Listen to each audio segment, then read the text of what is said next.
All right, everyone, thank you for being here. It's 6:01. Let's go ahead and get started, and we'll start with the Pledge of Allegiance.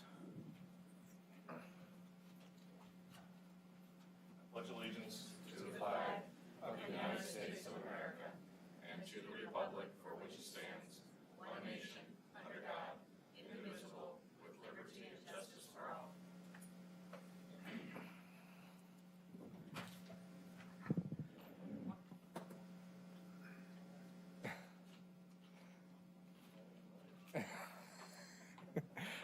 It's not like a school. The clocks are not synchronized. Well, I want to thank everyone for being here for this joint meeting between the Sherwood City Council and the School Board of Education. I want to thank Dr. Lyon for, during our first meeting, making the suggestion and saying what would be a good idea was for us to come together and to meet. And I appreciate his idea and the fruition of that vision. So thank you all for being here. Let's just go ahead and get started by doing introductions. And as they're doing introductions, please say who you are and tell us something about yourself, something interesting or fascinating or something beyond just your name. So Renee. Oh, thank you. Renee Browse. Something interesting. My favorite thing to do is go to Columbia. There we go. Linda Henderson, temporary substitute counselor. Because people ask me and I say I'm a substitute teacher, but only on council. I was on council from 2005 to 2017 previously, so I've had a hiatus.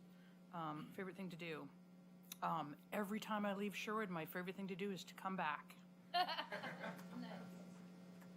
Thanks, Scott.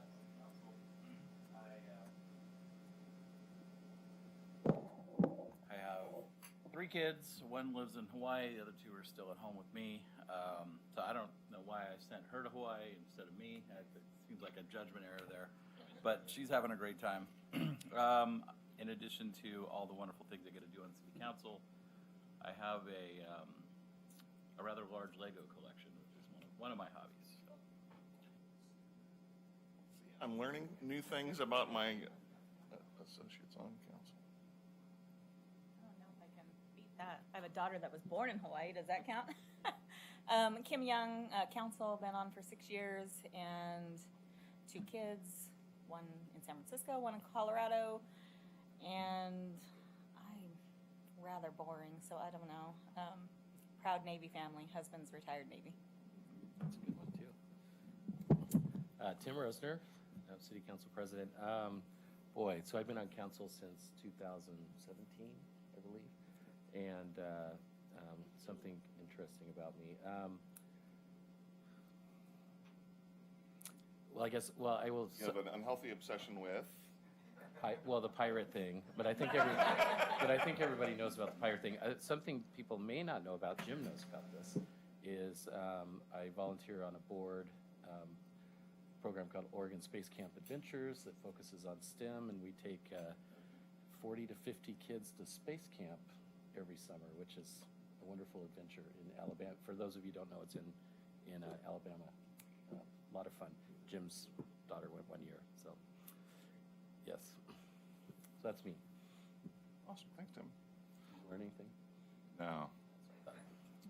My name is Keith Mays. Mayor for another 45 days. Mayor this time since 18. Interesting fact. I'm a local small business owner, and I decided to get a little crazy, and I started a 3rd company, but this one's in Constance, Germany, with a couple of partners.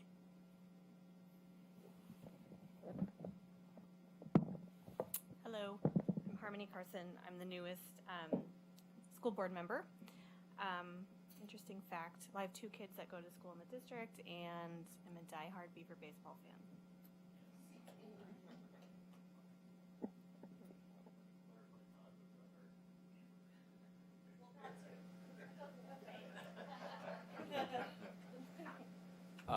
Jeff Lee, I'm part of the school board council.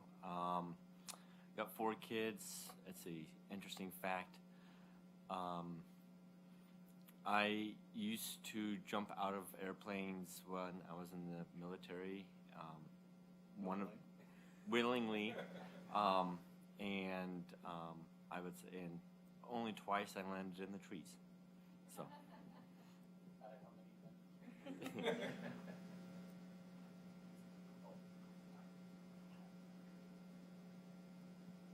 Hi, everybody. I'm Krista Thorne. I am a school board member, and I've got 2 kids, twin boys.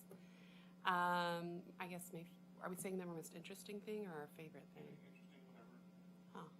Well, my favorite thing is probably being their mom. And the most interesting thing, well, I don't know what that is, but I'll just go with what we were just talking about, which is my house is probably one of the first 5 houses in Sherwood to have our Christmas lights up. Next year will be first. If you don't take them down.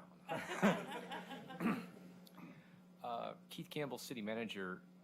A few years ago, my wife got me tickets to go see Whose Line Is It Anyway, and I got called up on stage. And after I got called, we met the cast, and Ryan Stiles said I was legitimately one of the funniest people they had called up on the stage.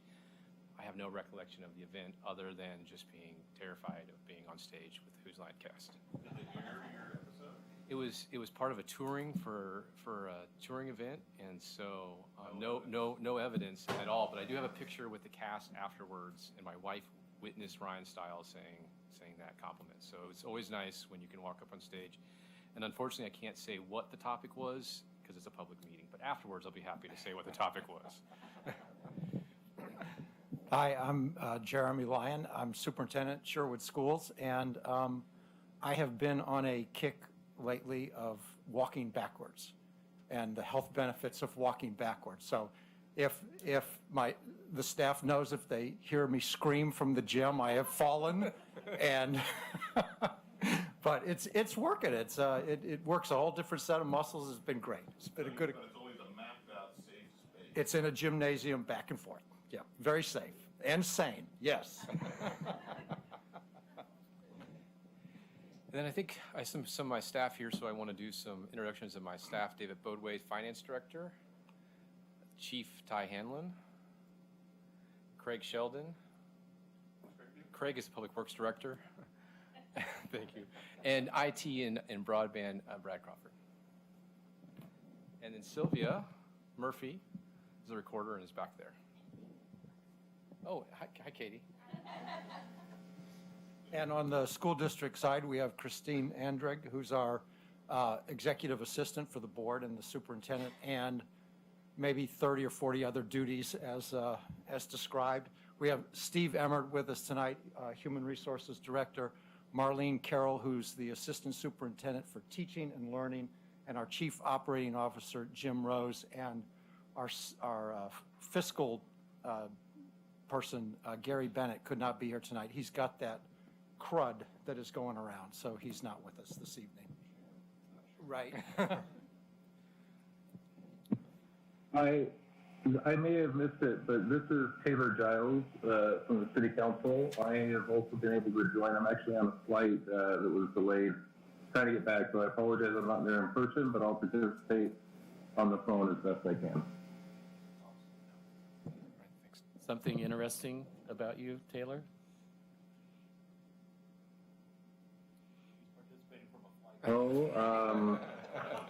Let's see. I've been on both sides of this.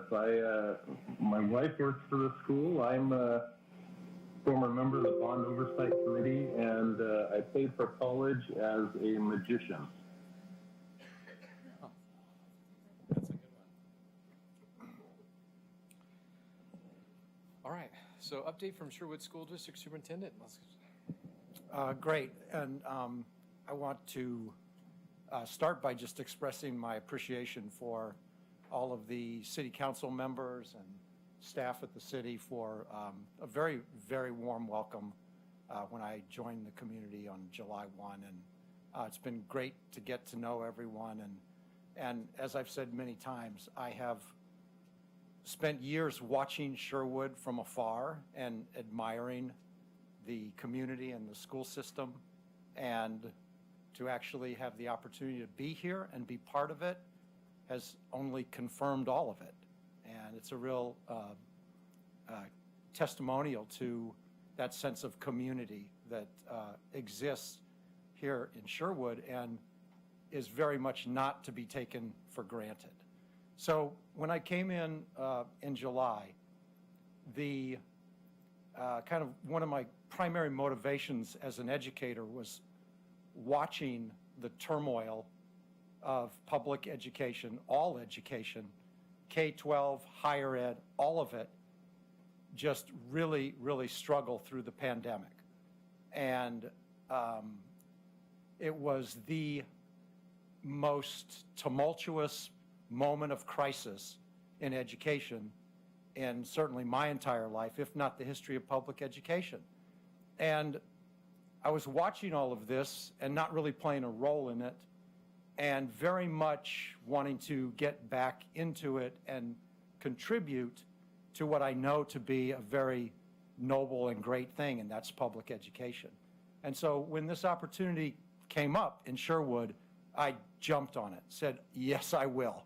And we came in July, and one of the things that had not occurred for many reasons over the years was to have an all-staff rally. And so in July, we did that. And, you know, I just kind of put it in 3 baskets, and the first one being renewal. Everyone needed renewal. The kids needed renewal. The teachers needed renewal. Administrators.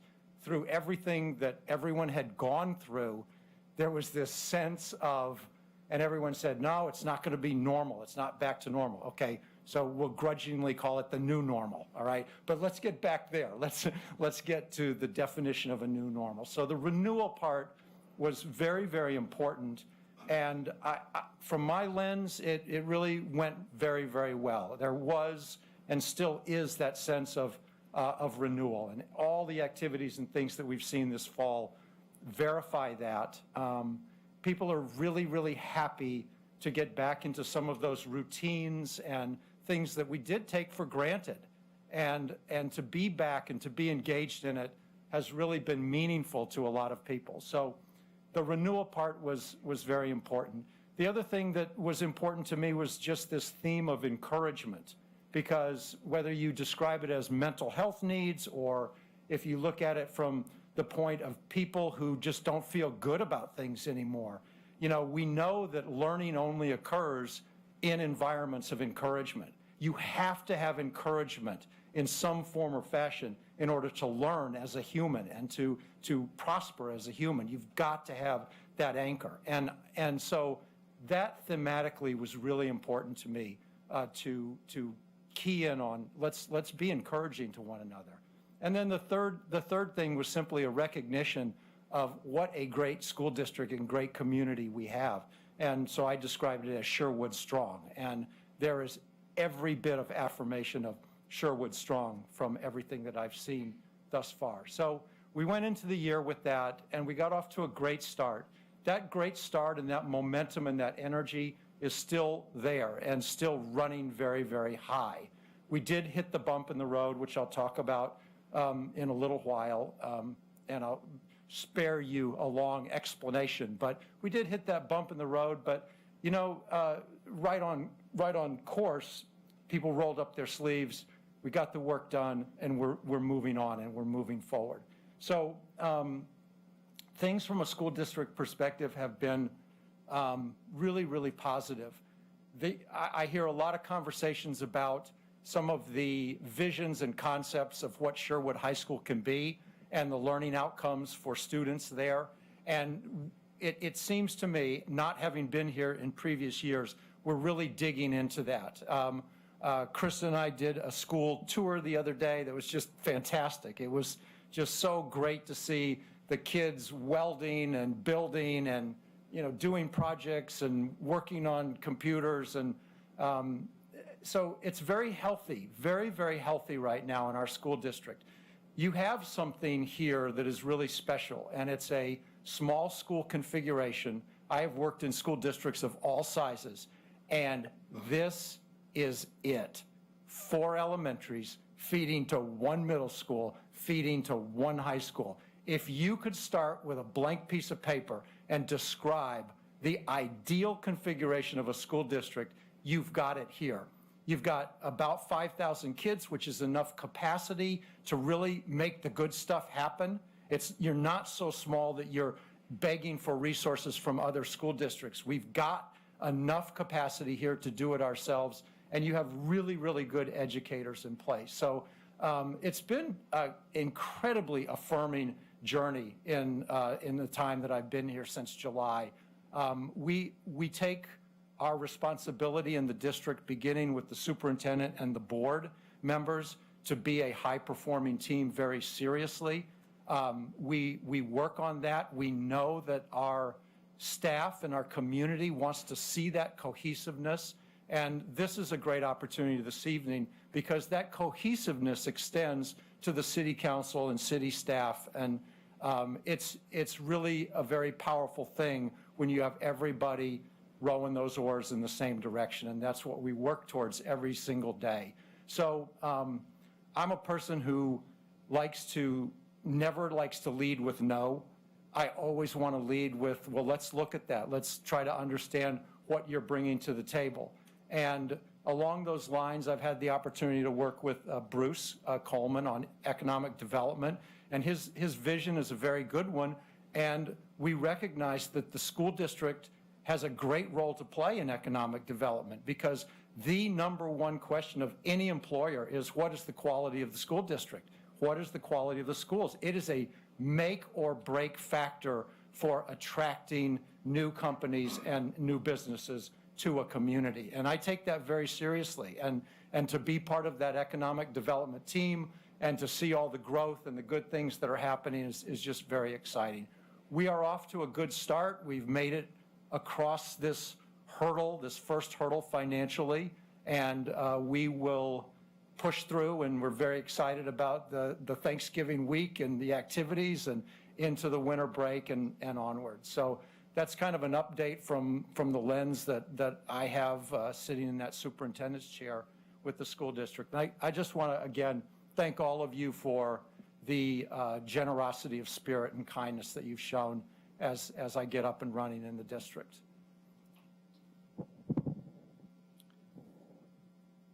All right. Thank you. That's going to be a fun one to follow. Dr. Lyon talked about being new. I'm in my first year as well, but I feel really blessed and fortunate. I think Sherwood is in a wonderful position from a city point of view. We have several things really going for us. We have an active and engaged community that is involved in positive ways. You see that in our boards and our commissions and the volunteers. You see that in our summer programs, whether it be Cruisin' or the Robin Hood Festival. So you see this sense of community, a sense of place. And it's hard to describe. Every community wants to talk about, oh, this is a great place to live, work, and play. But when you're here and you can experience everything that really is so unique to Sherwood and that character and that values that come through. We have a city council that is active and engaged, but more importantly, really has a vision both for the short-term and the long-term good of the community. We talk about economic development. I appreciate Dr. Lyon's help because he's absolutely correct. Council is looking for ways to diversify our tax base, to continue to grow and to offer services. And looking at that economic development, we're looking at the Tonkin employment area, for instance, as an opportunity. And as we are meeting with prospective people coming into that to be invested in Sherwood, what the first question they ask is, tell us about public safety and tell us about the schools, right? And we do that. So we appreciate the values that we have with that. Partnerships that we're looking at and other important projects, the 99W Sherwood pedestrian bridge is another big project and something we've been working closely with the school district on. An exciting project that we're really looking forward to continuing to finish the 100% design and hopefully start construction mid next year as well. And I think it'll be an asset for us and for the school district as we move forward. Another big project we're working on is the fiber to the home. And right now you'll see our crews out and they're doing that construction. And we've just been really impressed with the community's help and support and understanding as we go through and tear up people's flower beds and that as we're building that infrastructure, but knowing that something great is coming. You know, focus on public safety, we talked about that, but you know, we take great pride in the fact that, you know, we've been ranked second safest community in the state of Oregon. And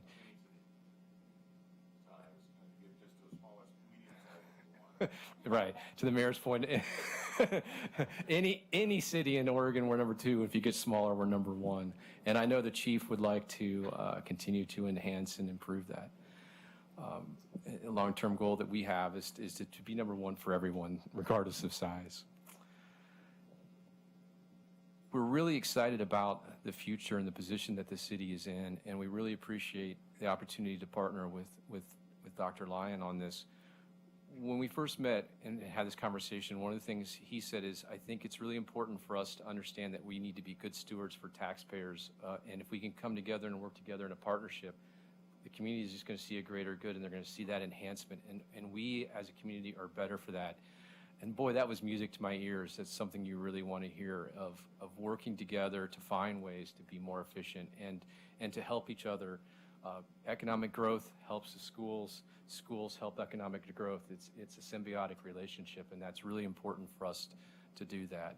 And so we're really excited about having this first meeting and bring us all together, and looking forward to continue to work as we look forward. Thank you. Well, when Keith and I talked about the agenda tonight, it was really the motivation was dialogue, right? So maybe we should just stop before I go through all this budget stuff, and just let's open the floor for a discussion about how do you perceive things are going, and what kinds of things do you see, school district to city, city to school district?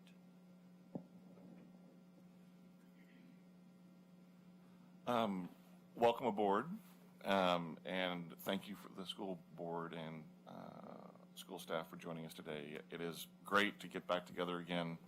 It was my hope, expectation that we would have done this quite regularly when I got back involved in 2018, but we did it once, and then we couldn't manage to schedule it again.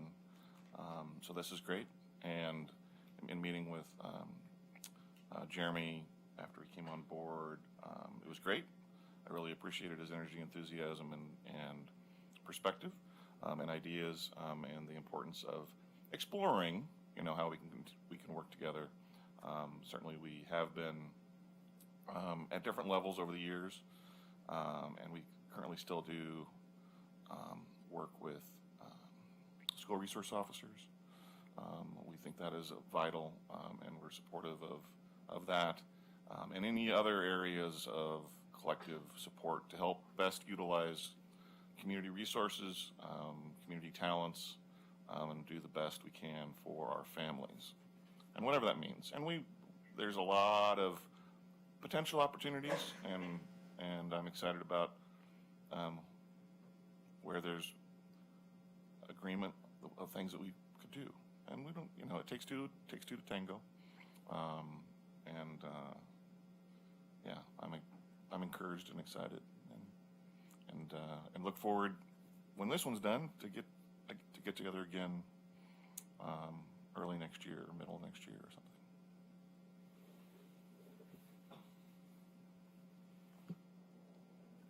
So I'm very happy to be here as well. I definitely think this is something that should be regular. Like Dr. Lyon said, we do have a really unique community here where we are this little niche. We are surrounded by huge cities, but I feel like Sherwood, it's its own little pocket, and everyone that lives here hopefully is very thankful to live here and sees the value in being a Sherwood resident and having their kids in Sherwood schools, and then sees the value in a great partnership between the board and the city. Everybody that's in a position of leadership in this community taking an active role in that leadership. I know as far as dialogue goes, when we talk about terms of a partnership between the city and the district, that's only going to happen and be successful by regular meetings and regular communication.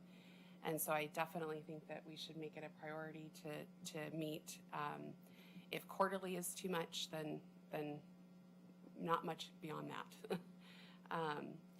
Something on the note of safety that I know is obviously a very top priority for Sherwood residents, but more so the safety of our kids. And Sherwood being, one of the safest cities, I think it would make sense to have a dialogue about adding an SRO to our district. There's nothing more important than keeping our kids safe. And so I hope that we can have a successful conversation about that. And then I'd also, another thing that we would like to talk about is, of course, the potential for coming to a new agreement, a new IGA, and discussing that option as well. So I'll let you go. That's awesome. Yeah. And I think we were saddened when the last one ended from our side. We were surprised. The way we learned it was kind of odd. So, but that's all in the past. We're only moving forward. And I think we can put people together to talk about expanding the SRO program. I know that our city council is also very supportive of partnering to expand and have that positive interaction between public safety professionals and our kids, so that they know that they're their friend, they're people to go to in times of concern, or to get a good sticker and and a laugh from a law enforcement officer is great. And an IGA and whatever that could look like to collectively share resources and save resources. In the past, I know our Public Works Department took great pride in personally, maintaining ball fields in town. They didn't contract that part out. They literally said they want to make sure those are in great shape for the kids in our community, and would contract out other parts of it. For instance, we're working. It's been a priority from a safety standpoint. We have for 4 or 5 years now, we've had a safety committee as part of traffic safety committee to try to identify issues, find smart, reasonable solutions to address issues. We are working to make safety improvements and road improvements on Edie Road and other roads in town. We learned yesterday that there is a new program that if we have to get some more details, but if we literally follow this process that is fairly self-driven and create a safe road plan. Is that what is kind of like a safe road plan? And it involves not just vehicles, but bicycles, pedestrians. Once you identify that plan and then identify needs, you can pursue dollars. So there's the Safe Routes to Schools program that we've been talking about for a few years of trying to work together on. But then there's this other new federal opportunity potentially for dollars. In a lot of things, we are challenged in getting federal dollars, especially if it's programmatic. But every time we hear of a new program, we want to look into it. And this is a brand new one to us in the last 6 months or so that's created to, again, identify areas to help keep our kids and families safe. And we're, I believe, committed on our side to do that. And sometimes those programs, it's important to have a good partner with our school district to help say, hey, we're putting our name to it. Yes, we agree these are issues, these are a priority, and that extra added muscle can make a difference.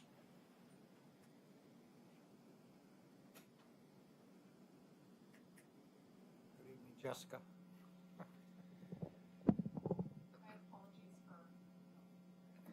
My apologies for my tardiness, but thank you for allowing me to be here.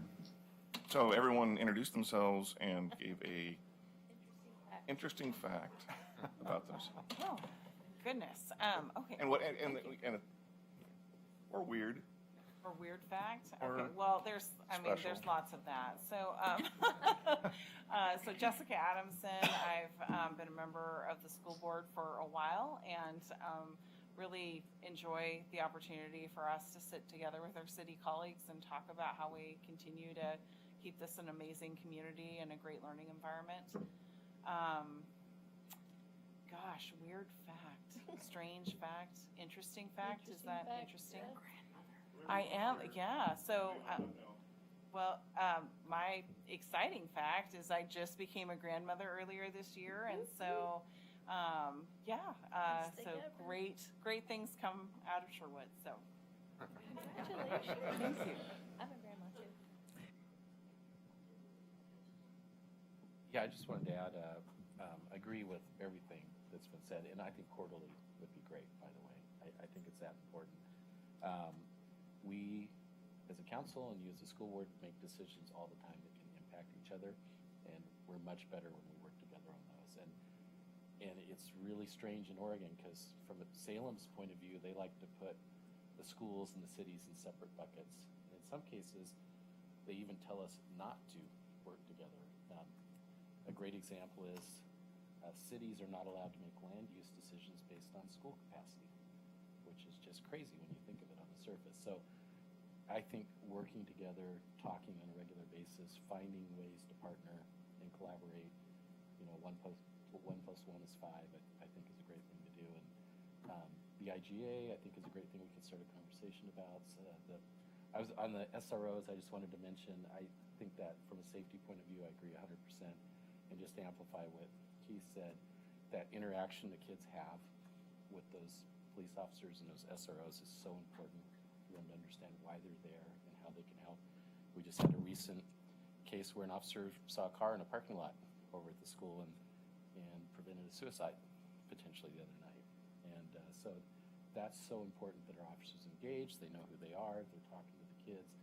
A couple years ago when my daughter was in middle school, she came home one day and I was just so depressed after she told me this, because she said, Dad, a police officer came to our class today to talk to us. Is there something wrong? And it was, and she was just reacting to it, and I explained it to her. But I think it's great to have the police out there, and I think the kids need to be exposed to them more, because it's about safety, it's about training, it's about learning what police officers do for our community and how they can help. So that's a big priority for me. And then I think we talked a little bit about safe routes to schools, but there's so many opportunities for us to bring dollars into the community, other people's money from outside the community into our community to help make our streets and sidewalks and everything safer. So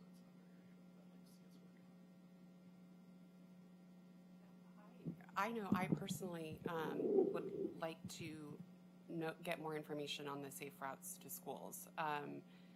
I'm a community member and I'm a board member, but I don't really know much about that and how it works.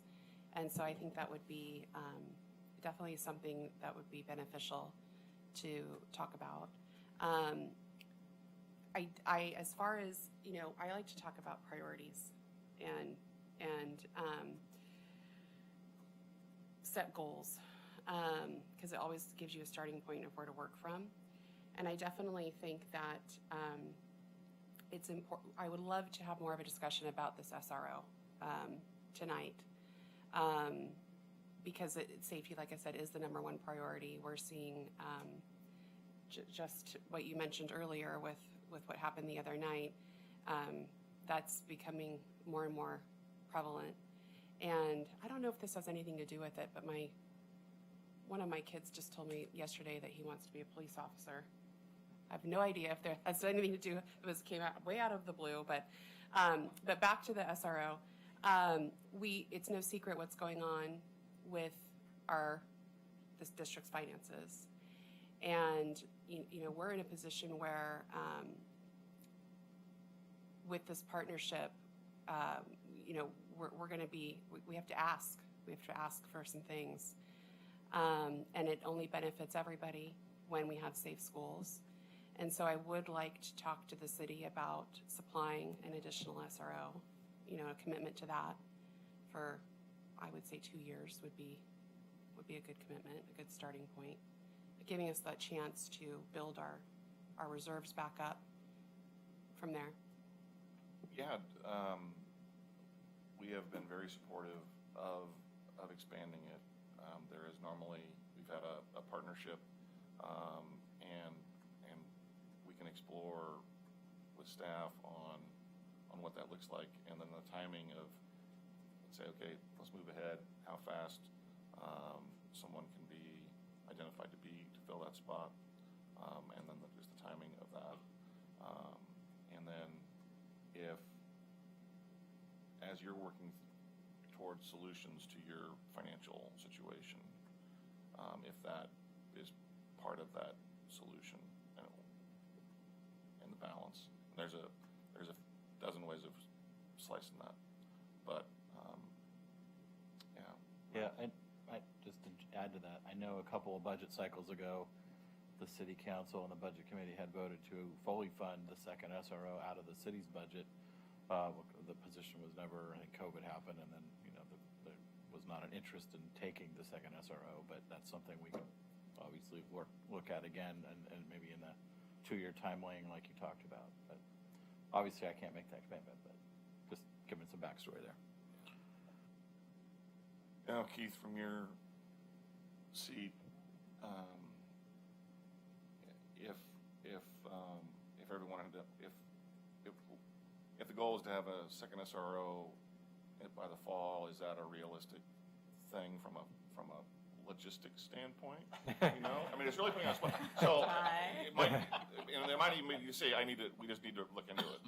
Well, I think, what's been nice is Dr. Lyon and I have had conversations, and we actually brought most of the senior leadership over to the school district just to have an initial conversation, the SRO program, and then Chief Hanlon and I met afterwards. So this is something we're all focused on and is a goal that we all share. So I think, with the motivation and the intent, we're moving expeditedly to look at, what options we have and how we can kind of meet that shared goal. So what I would say comfortably is we've had multiple conversations, both with the school district and internally to try to reach that goal as soon as we can. So I think we can have some information soon on some ideas and some solutions just to make that happen. Right. After continue those conversations, and then we potentially get an update with ideas and a plan at our next quarterly joint meeting. And the conversations that I've been a part of is it's very much not if, it's when. And the way that it rolls out is got everything to do initially with capacity within the police department, but then we hit this budget moment where we had to look at that assertiveness of that commitment with those dollars to get that second SRO up and running and to be part of that agreement. So it's still not if, it's just when, and figuring it out and putting those pieces together. And we're comfortable with that. And from a school and public safety professionals standpoint, with our student population and the school buildings we have, is 2 the right number? I have no idea. 2 is the right number. 2 is the right number because your officers also do a fantastic job going by the elementaries. They're going by the elementaries everywhere they go. And so from my vantage point, an SRO at the high school, Officer Wolfer, who does an amazing job, to have, and it's different at the middle school. It looks different for an SRO at the middle school because you're frankly not dealing with some of those adult issues necessarily. And so the relationship piece at the middle school is really, really of a priority. And that's what our kids want in regards to then going to the high school, and they know the officer already. And so there's a lot of great things that come out of it. So, but 2 is the right number. Right, because sometimes you have to ask the question, because it's not my realm of expertise. No, it is.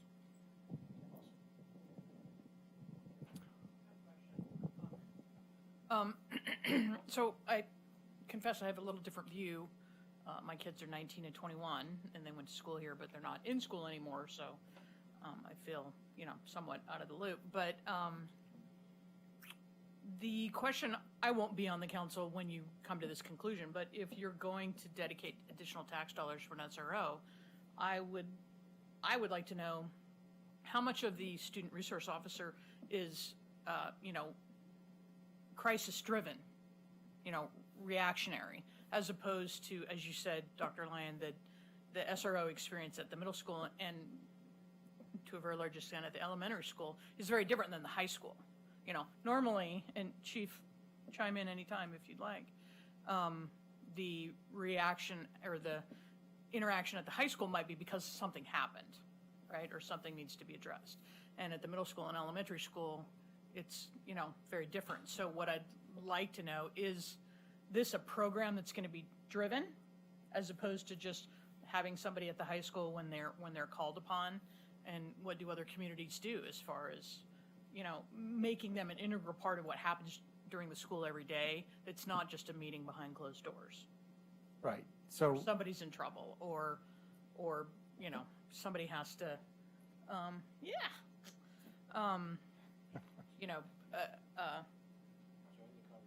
who's there because there's an opportunity. And so for me, program driven is that opportunity to make those connections and build those relationships. So when they get to the high school, the SRO at the high school is truly somebody that's a resource, whether it's for me or my friend that's having issues.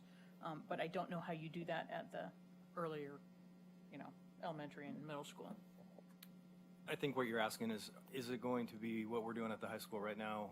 I think everybody's probably in tune as to how Officer Wolfer engages, and that's our priority is, and I believe I've had this conversation with some others, is enforcement is the lowest rung on the ladder when they're in those schools.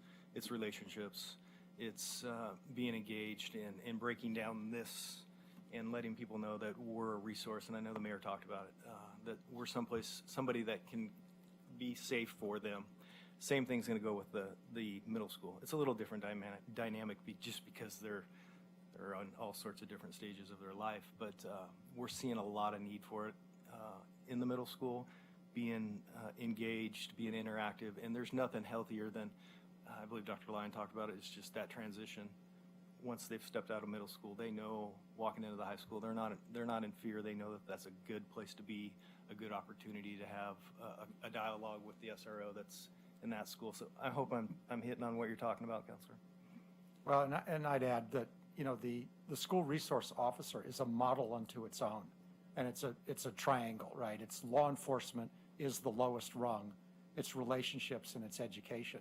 And so from that perspective, the role of an SRO is, number one, the same in a lot of regards from the middle school to the high school. It's the same triad. But number two, every officer doesn't make a good SRO, right? And we found that through experience, a lot of painful ways. But when you get a good SRO like Officer Wolfer, you know what you're looking at. You're looking at kind of an educator who's a law enforcement officer. And that's a great, when you find a good one like that, it really activates the model. And that's what we would be aiming for at the middle school. Potentially, there's some interest, and as I've expressed, it's the backfill because patrol is still the priority, and then it's a domino chess game at this point. But I know the mayor alluded to it, but we are in place. I mean, we're staged and primed, ready to go if in fact that's the direction we're going to go, and it'll just be some hiring and some training that will come into play, and so as you've heard me say several times. So. I just want to I just want to make sure that for those that are listening too, that when we're talking about the high school and the middle school, we're not saying that they're not going to be in the elementary schools. I think those relationships start from a very young age. And it, as a parent and as a community member, I also see it as just the presence of having an officer there can deter a lot of things, but it is about the relationships. And so for anyone listening, I don't want them to think or assume that just because we're focusing on the middle school and the high school in this conversation, that there's not going to be ever a presence in the elementary schools, because all the schools matter and all the schools are a priority. Great point. Yeah. Yeah. Okay. Oh, I'm sorry. I was just going to say, great point. That's not lost on us. It's extremely important, and it's going to be a division. The way we've looked at this is the high school SRO would take, a set number of the elementaries, and then the middle school SRO would take elementaries, and they would develop that routine and that interaction, because it is important. It just, unfortunately, when you have one, for 5,000 plus students, a lot of that time and energy is. Yes, true. So it will definitely be something that is prioritized as far as making sure that presence is there. I was just going to chime in and say this conversation makes me really happy, because we've been talking about this additional SRO for years since I've been on council. I've had several meetings with Captain Hanlon, and I've talked to board members about it, and it's just an important thing, and giving staff direction to look into it and see if this can work, even if it means finding a way that we finance it while you guys finish your budget hurdles. If it's that important to the community, I think.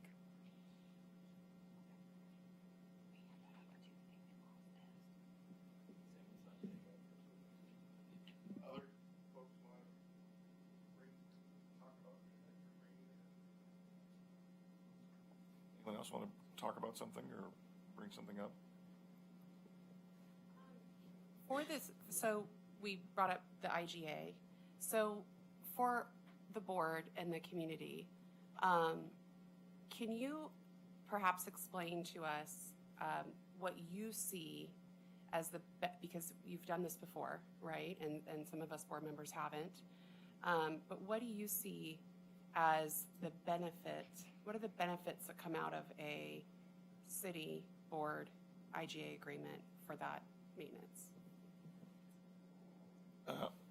Well, we have city facilities, school facilities, one-stop shop from a scheduling standpoint, and efficiencies from a maintenance side, and then the importance of coordinating maintenance with scheduling is all very beneficial. So there's collective savings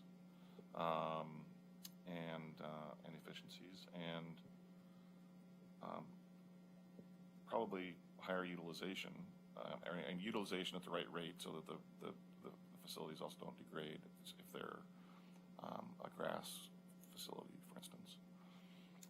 And you probably are familiar with the history of it. Originally started when the city voters passed a parks bond in '96, I believe, that built the Y and also raised $1.25 million to go towards ball fields.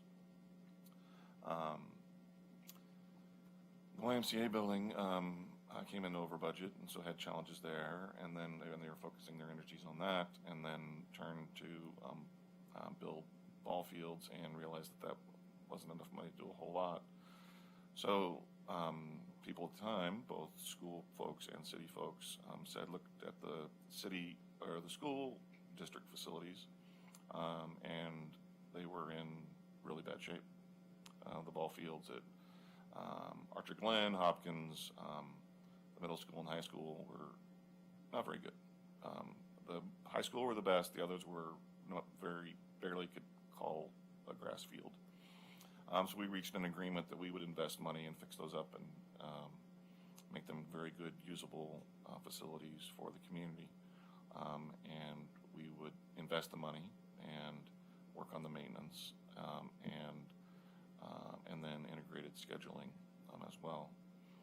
And then as the city then improved and built our parks as we accumulated system development charges, and so we added more fields into the inventory, and then the city and school district agreed to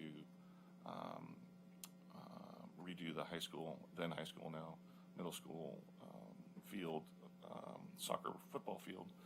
The city, through the urban renewal district, we turfed it and did the lights there, and we put the lights in at the middle school just to help enhance and utilize those assets. But we made the investment, the community made the investment, and then by having a one-stop for scheduling all those and having the relationships with all of the sports leagues and schools and on school facilities, the school needs got priority, and then the blanks got filled in, really gave us a good result.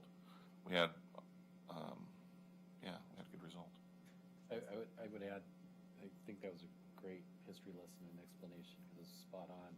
But it also, when you think of a city providing a Parks and Rec department, being able to partner on all these different facilities that the school owns and we own to deliver something to the community is just cost effective in my mind, instead of both sides going off and doing their own separate investments. So I think it makes a lot of sense. And then before, my last year, when the first in 12, before I left, at the end of 12, we had the framework of expanding that, and we expanded the relationship to include the city took over maintaining all of the rest of the outdoor spaces, so all the landscaping in the front of the schools and stuff. We helped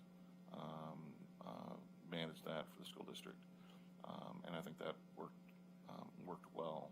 Agreed on the service level, and then used the collective power of larger contracts for what we contracted out versus what we did internally, and that saved resources for us.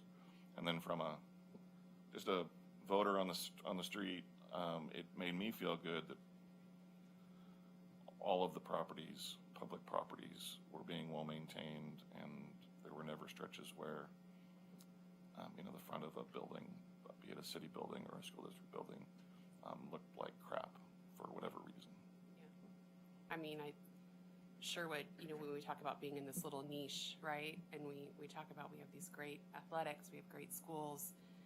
I mean, we have to have the fields to match it, right? So those are all really good benefits. Definitely the shared resources, making the dollar go as far as it can. What, from your experiences, were the biggest challenges? Well, the city certainly screwed up in every year when we broke the contract, and we violated the contract. I wasn't mayor. 16 or 17. There was a part of the contract was because it was shared resources, we split the water bill. And without going into a lot of detail and digging up the past, we had some electeds back then that demanded the schools pay 100%, and which was outside the contract. Now, when some of us got in office and found out about that, we immediately wrote a check to the school and corrected that situation. But that was unfortunate that happened. Yeah, because it made sense if those facilities were being used by both. That's one of the absolute financial benefits of the shared program, as well as just keeping them up looking really, really good. So with a very clear-cut, defined, and good contract, you don't really see challenges, only benefits. Yeah, in short, like I said, there was stubbing of toes, and that was unfortunate. But yeah, for 18 years, it worked really, really well. And it's important to just be open and honest about the goals and the objectives, and then the community can see the benefit. So it broke my heart when it ended, because I knew from a city side of a financial situation, it was great that it ended.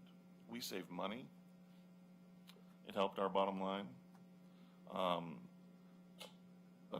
it broke my heart because I knew that it was going to piss off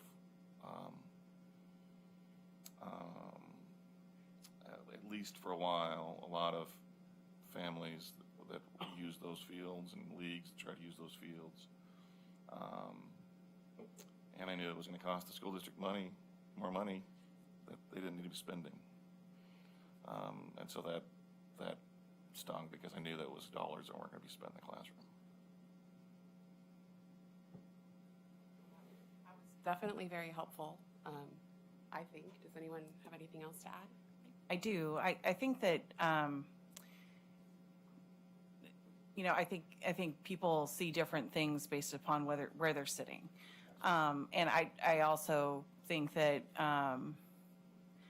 in general there are benefits for us to work together when it makes sense to work together, and I think relative to the IGA, again, I think my version of what I see is different from where I sit.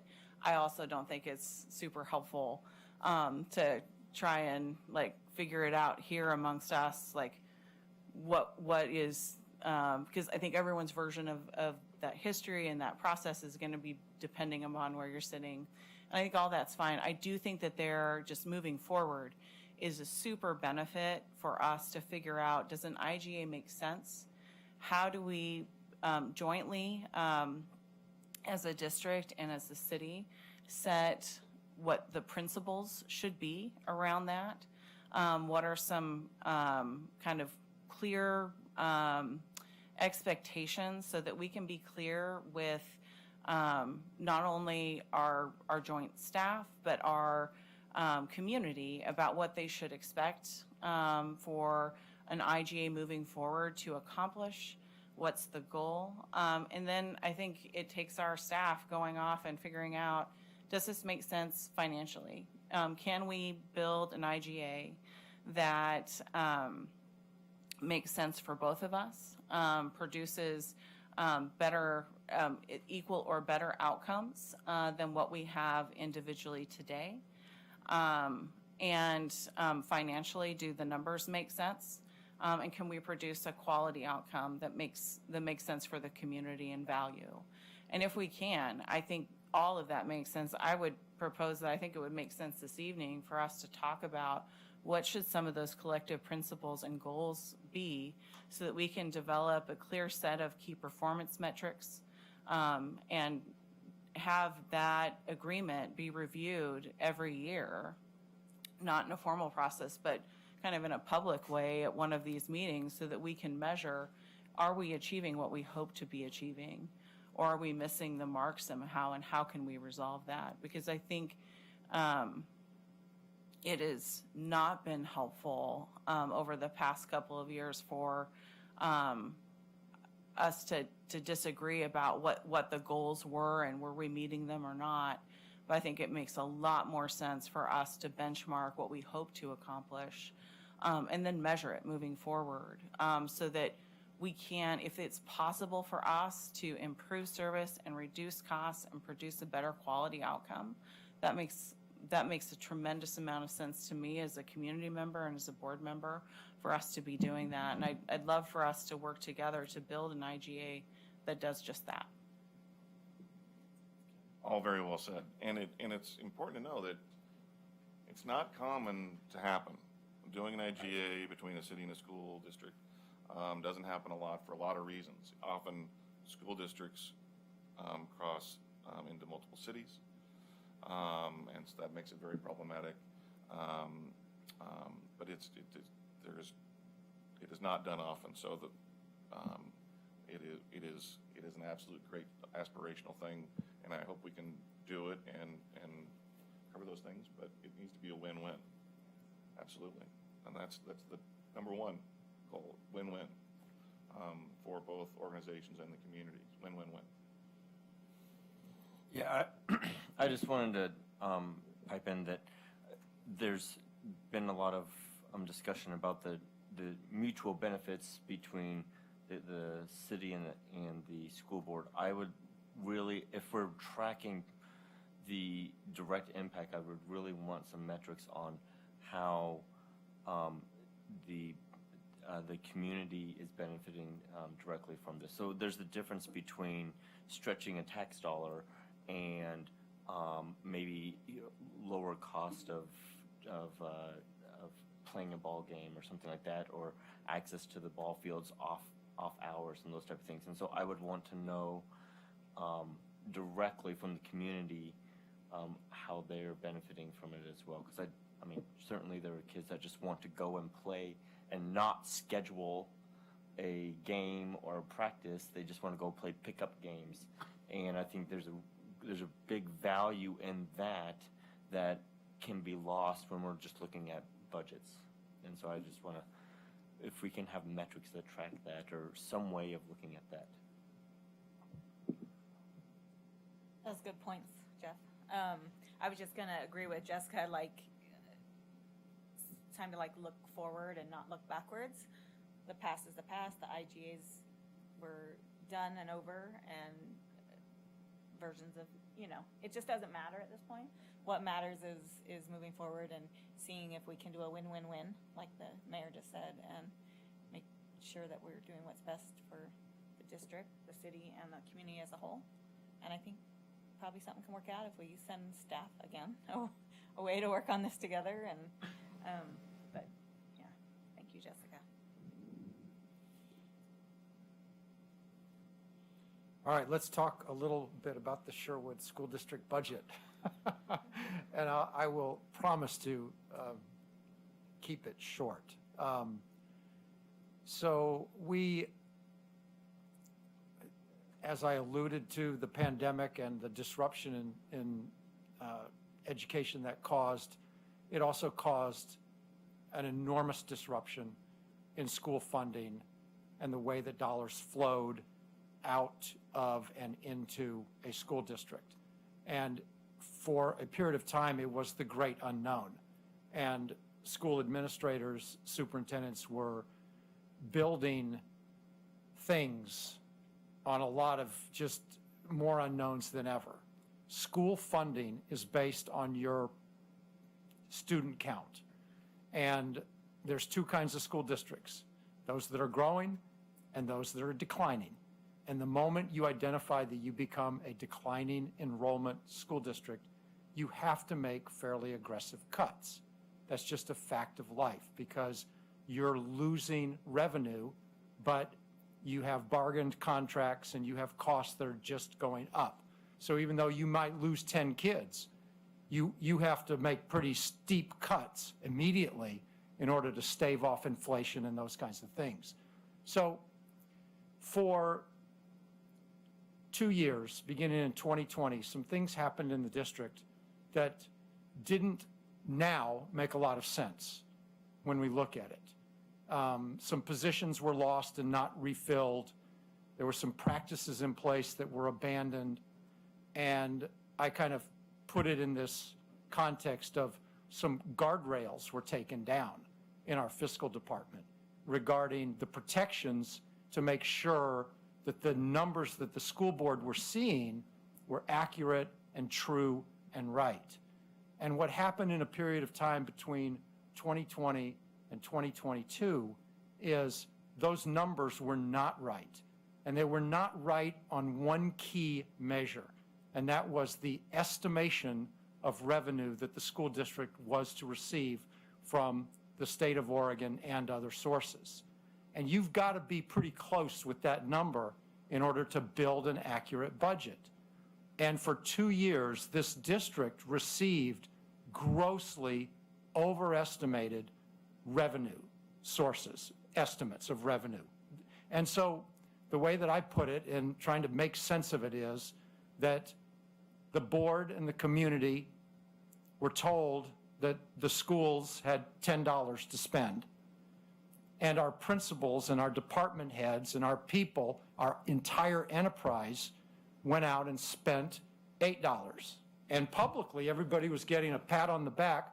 Well, you only spent 8 out of 10. Good job. And look at our ending fund balance. It's growing. We never had $10. We had $7. And when we spent the 8, It was not backfilled by actual revenue received from the state of Oregon. So therefore, what was happening in that period, again, out of the eyes of the school board and not presented publicly, was our ending fund balance, which was being presented as being healthy and growing and fitting within the two guidelines that districts want to see of between 5 and 10%. The state recommends 8%. Well, here we are presented with slides that showed that our ending fund balance was growing and it was healthy, over 8%, when in fact, we have an audit from 2021 that shows our ending fund balance plunging. And the moment that occurs, you're obviously overspending. And you got to pull that up tight. And that didn't happen either. That pull up tight did not happen at the end of 2021. And another budget was created, the one that we're running this year, based on a second year of grossly overestimated revenue. So, we don't understand why that happened. There's a lot of speculation, but one of the things that we are very clear about is that we would like a full accounting of what happened and why it happened and what was the actual pieces behind the scenes that were going on.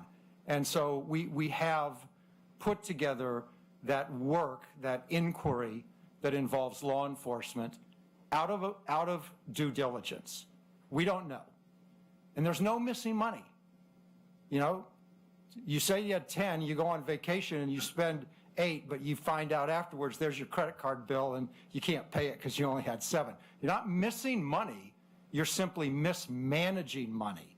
And so what that entails in regards to a look-in by a person who is entrusted with that charge to take care of that money, that's something that we're interested in understanding more fully. So what it amounts to is that we went into this year, we discovered that we're north of $5 million this year more than we have.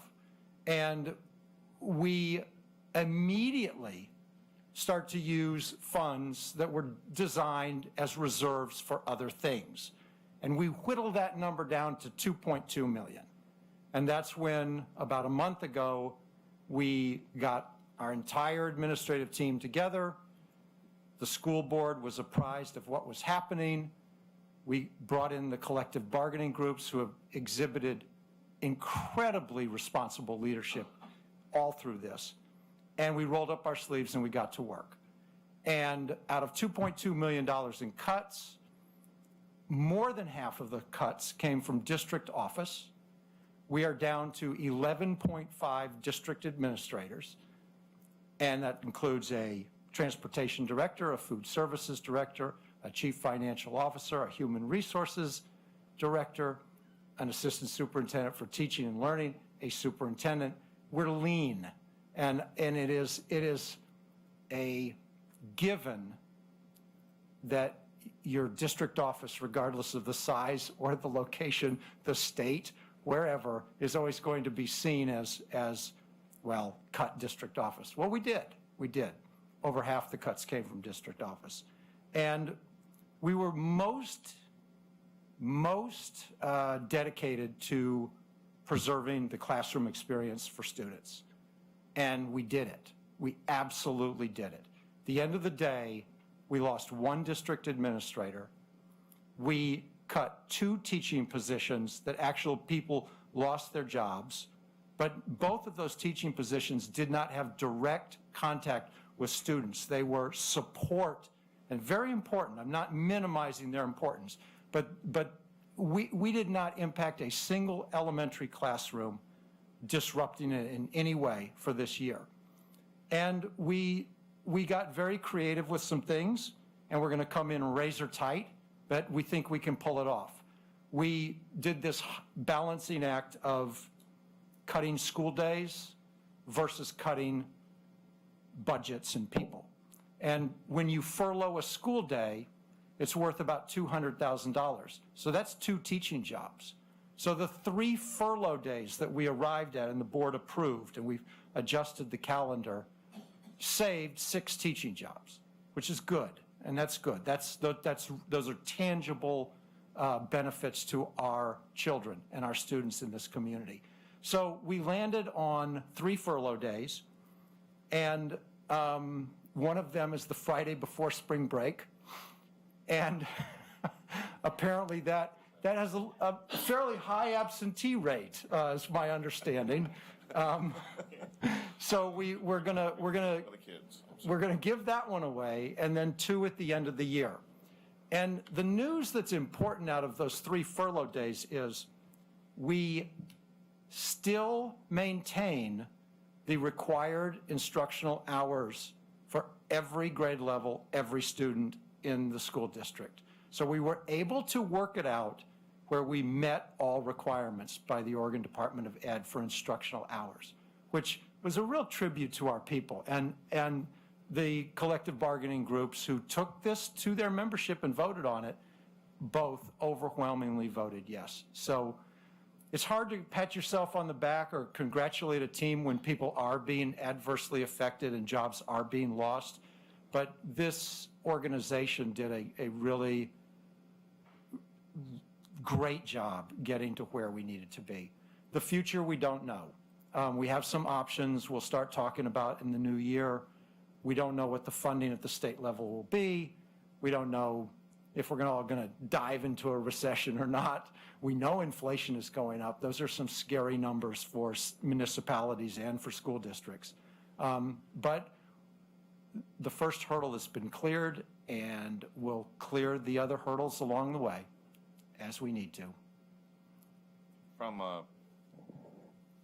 my spot, I happen to be the mayor, but I'm in the community. Appreciate the transparency when you learned of this, and your focus. Let's solve the problem. I mean, welcome to the school board. 16 whole days. I just want to add, as a parent, I've just put my parent hat on with kids in the school district. I really appreciated how you handled that meeting and the transparency and the directness and not holding back, getting the story out there so people could understand it. I really appreciate how the school board reacted and everyone pulling together and the outcome was great. I appreciate the focus on kids in the classroom. So thank you. Not an easy thing to learn, not an easy thing to address.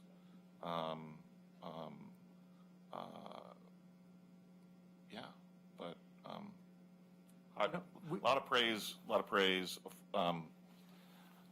for how you handled the last 60 days, whatever it is. That transparency was really important, and it was critical to bringing everyone together on it. And I would say also that all of our documents, including the 15-page third-party investigation into this, is up on our website for anyone to look at any time. And that 15-page recommendation from these 2 financial experts include a couple of very important things that we are going to follow to a T, and that is along the lines of revamping and rebuilding some of those guardrails within our fiscal department, and also revamping how we report and who has their eyes on the annual financial statements. And one of the things that we're certainly driving towards is creating an audit committee, because what you should be doing is you should be taking your annual financial audit, which is required by law, and looking at it compared to the budget proposal, right? And really asking the cross questions about what the auditors are seeing versus what is in your budget proposal. Had we done that on any one of those 2 years, we would not be talking about this. Had that simple exercise been done. So those are some really good things that have come out of this. Are some weaknesses within the financial reporting and the department that we are correcting. That was the question I was going to ask, because cities do things a little different, our city council versus the board, and I was wondering if when your audits were done, if your auditors came in and sat down with your board or budget committee, whichever. I know our auditors come in annually and we have a meeting with the budget committee in full, and they go through the complete audit with us, which I appreciate them doing that. So I don't know if it's not something that's being done, it's definitely something that's helpful to us as a city council. Yep. Yes, in the past, including in the last couple of years, the auditor has come in and walked through the audit report. What the board heard at those meetings was that we had clean audits and that there were no management issues. Which is usually the things we're looking to hear for, right? Absolutely. Yeah. And so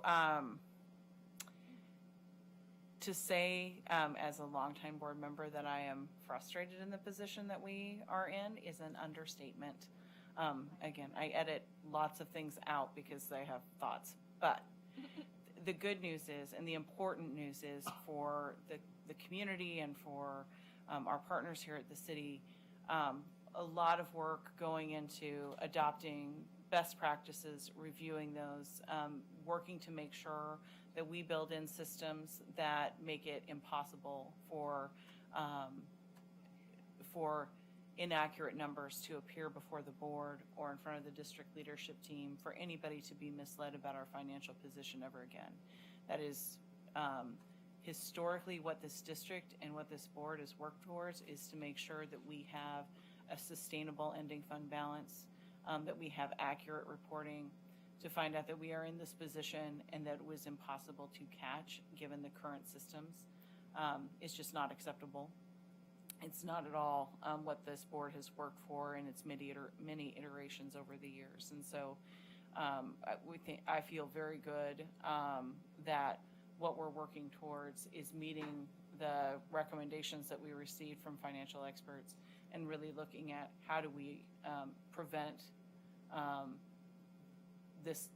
of us ever being in this position again, because this is not easy for anybody at the district or in this community, and that's maintaining community trust is ever so important to us. Well, I think you knocked that out of the ballpark with the transparency part. And not only did you hold at the board meeting, you held 2 listening sessions, one evening, one daytime, so people had an opportunity that could fit in. And I sat in one the daytime, the morning one, and you and Gary sat there and answered every question that was peppered at you from the audience, and did it just as transparent as could be, whether it was easy to say or not. But so I think the community definitely has appreciated that from what I hear. You read it on social media, people come to the defense of the district like they've been transparent, so. And that will continue. That's how we're going to conduct business, not exceptional to this situation in every step forward. And I feel your collective frustration, but proud of the board, proud of the district. The challenges, you turn around and you made cuts, you didn't impact the kids directly with most the teachers as you described, but you did, you lost good people. You made tough decisions that I know you didn't want to do. One thing to be clear, the auditors. Hey, Mayor? Yes, Taylor. Oh, I'm sorry. Yeah. I gotta chime in a little bit because I am a little worried about the kids being impacted. As I have gone to, and this is just something to be aware of, I'm trying to tread a line here, because if I go in to have lunch every now and again with my wife and sometimes stay in the afternoon in that counseling office in the high school, there's days when I see a dozen children coming, or, high schoolers coming in, crying or, in some sort of a trauma. And, and I know my wife is now going to go to halftime, and that'll be handled by, PAs or different things, but I wonder, are those positions that are going to halftime, or are, the 2 that were eliminated,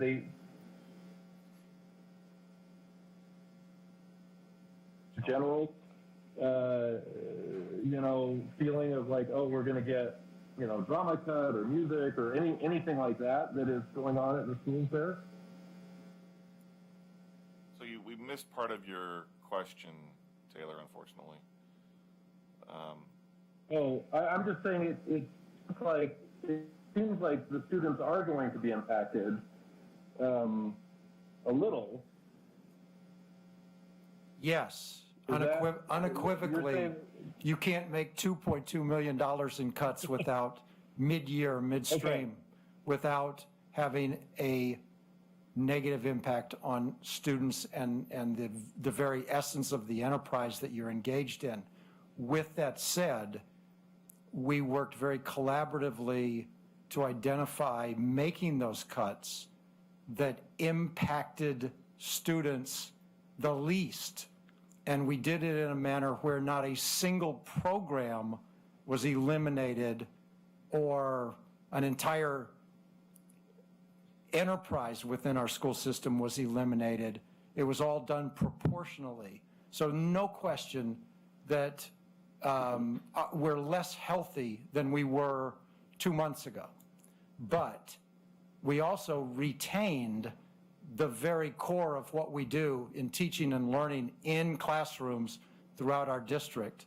In fact, probably the most impactful cut was we had a retired halftime teacher who was teaching beginning band students at the middle school, and he lost his position. And that was the one that, he was doing an incredible job taking beginning band students at the middle school and having that small group time with them. And so we're still working on that one in terms of how can we get that back somehow. And we want to get it back. So we're really kind of down in the weeds in terms of how we address those issues. If we see, for instance, at the counseling office at the high school, that this was a reduction or a cut that had dramatic impact in the spring, or it didn't go as we planned, we'll address it. For instance, we cut half of our print shop person. We had 1.5 print shop people and a halftime position we did not fill. We eliminated that. We're behind in printing, so we've authorized some overtime. So it's a real-time recalibration of services, and that's what we will continue to do. One point I do want to make before I lose it, and that is auditors. So auditors, and this is not the world that I live in, but they operate by Oregon minimum standards for school districts. You can pay for services beyond what they do, but they stay in a very tight lane. In hindsight, I sure would have liked our auditors who saw these numbers to throw up a red flag and start waving it. But auditors are very clear to say they have nothing to do with estimating your revenue. It's all a look back. It's all a dry, sterile look back from the previous year. And the look back on the 2021, that's the last audit this district had, 2021, saw that declining ending fund balance, pointed out, but it's not them that needs to raise that red flag. So from that standpoint, I do want to defend the auditors who have been with the district many, many years, and for countless years were winning awards for the Sherwood School District for the auditing work and the financial status of the school district. This was a tight window, 2020, 2022, when this stuff happened. And we're very interested as to why it happened. Are you using the same auditors this year? We were already past the point with this auditing firm, and they, in my estimation, have done a fine job. They do most of the school districts in the state of Oregon, and I think it is a good practice for school districts to have a rotation for all of their third-party contracts, to take them out for bid just to see what the market holds. And you'd be surprised at some of the things that you find when you are on a schedule of taking your third-party partners out to bid. And, most of the time, they're the ones that are selected again because they show that they are the best. And so we're going to look at things like that. As I know our school board members know, I believe everybody on city council knows, Sherwood is a great community for a lot of reasons. And number one and number two is great schools. People move here because of the schools. They're very supportive of the schools. They're very engaged parents. So as you're working through this year and you plan for the next year and you look at options and scenarios, at least I am here to help. I believe council's here to help. And the community's here to help. We feel it and we appreciate it.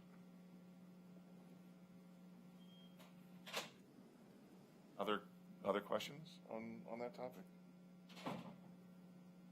Appreciate you sharing the condensed version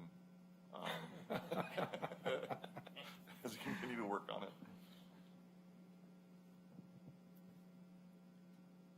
We had time for just a roundtable, so was there any other questions or comments? You know, it was touched upon, you know, with budget, both your budget, our budget, cities and school districts and counties, with inflation and the unknowns of inflation. We are not absolutely,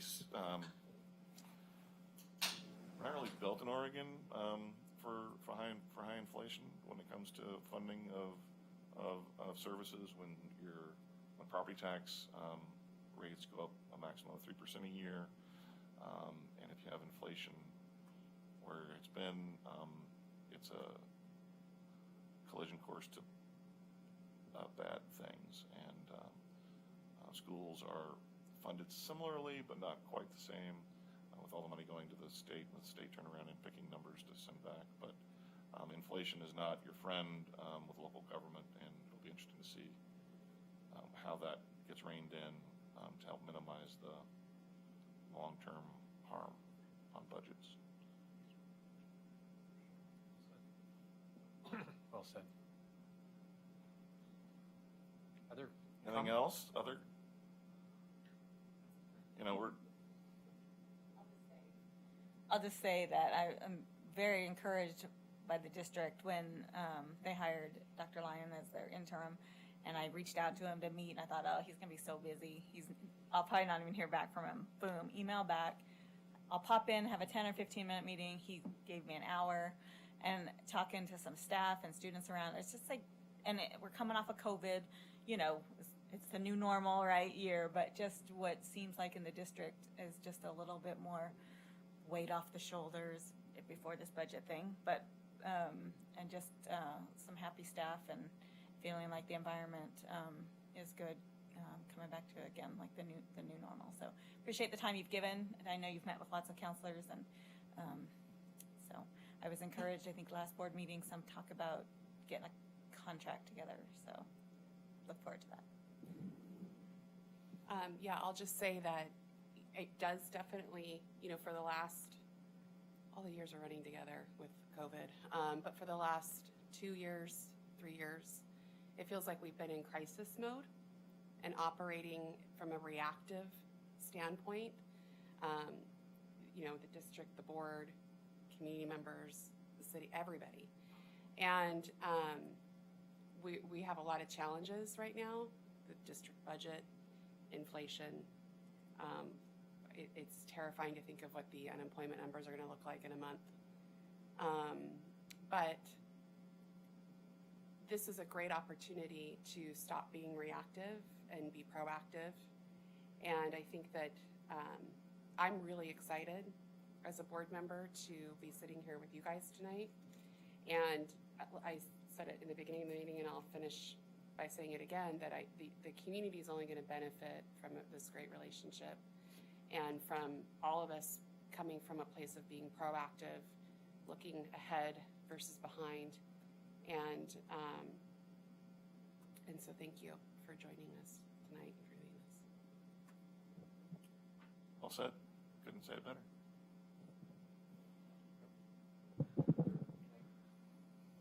Yeah, I mean, the praise is all well-deserved, and I appreciate I love that we're here together again.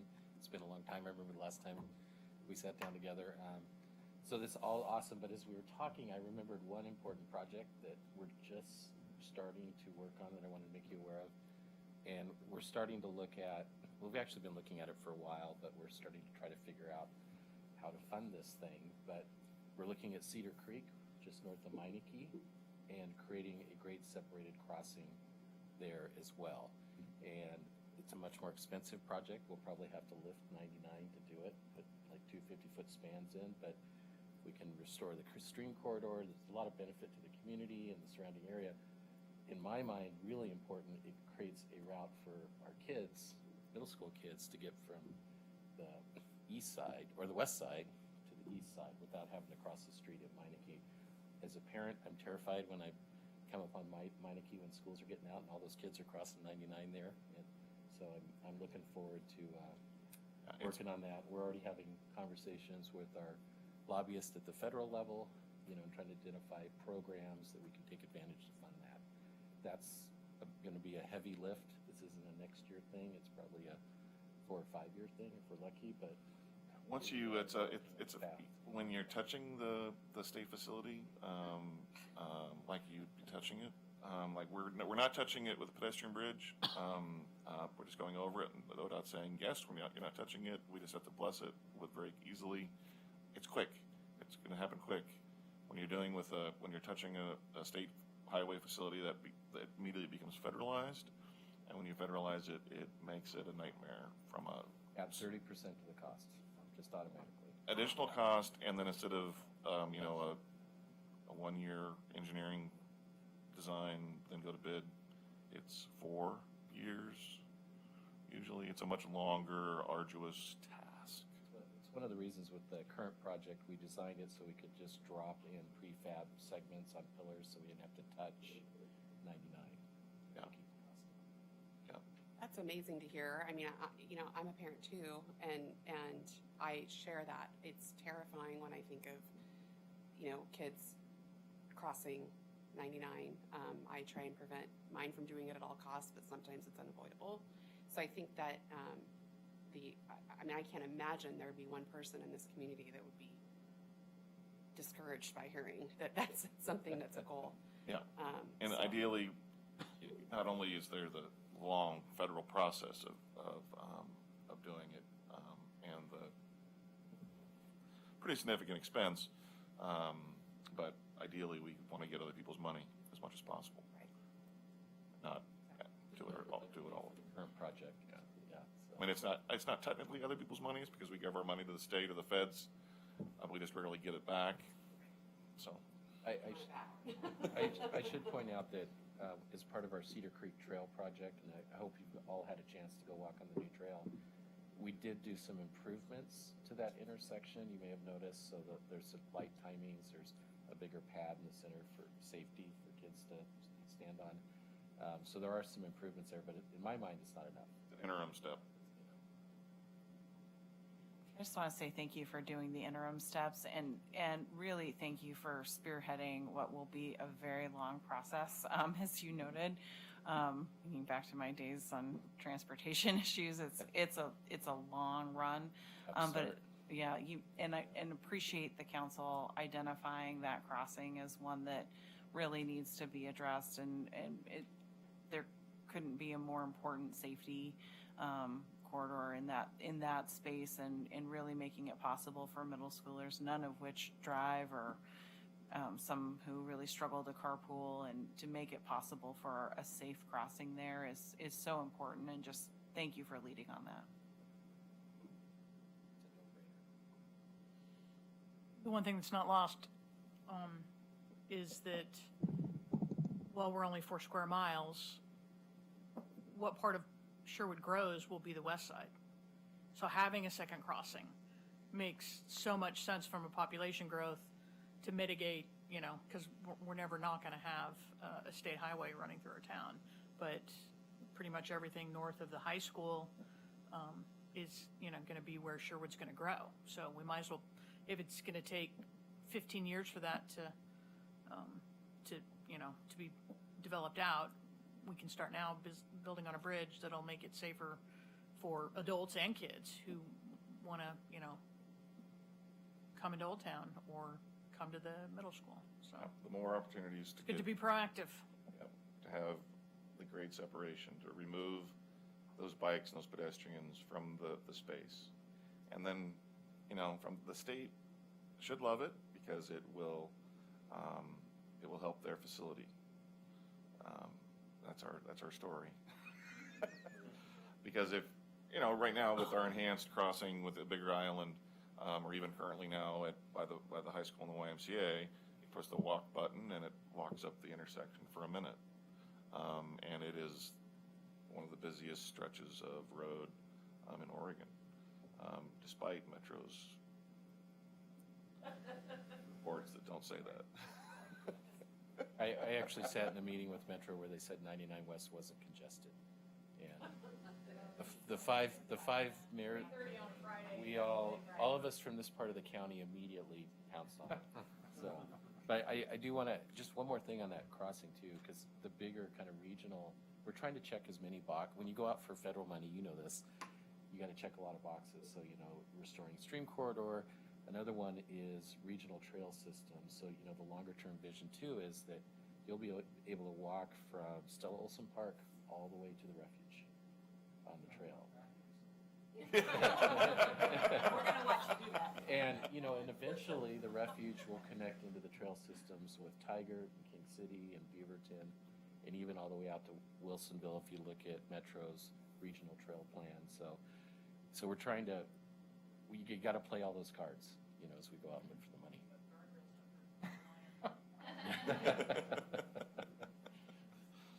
Yeah.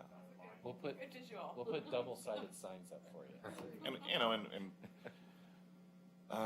good ideas come from the community. We're not the keeper of good ideas, but we obviously have our advisory boards and commissions. But yeah, we all live here. A lot of us, yeah, it's all important. So we want to do all we can. We're even visioning. We haven't committed to it, but we're exploring the possibility of having another grade separated down by Brookman and Chapman as well. And that might be vehicles, and so it might be a vehicle thing too. Who knows? That really comes because a lot of times we have to put on like the 20, 30-year, 40-year hat when we're thinking about transportation, and that's where that one comes from. It is at your desk, your table, and council's table. The push-pull is always the immediate gratification of that little or big thing that people really want, and then the efforts that are involved in the 10, 20, 30-year planning work. And that's important for you guys as well with that long-term planning. No. So we thought this was going to get done about 7 o'clock. This is awesome. We're chit-chatting a little bit longer, which is great. Does staff feel like they have marching orders coming out of this meeting? Okay, good. Yeah. I agree. Wonderful.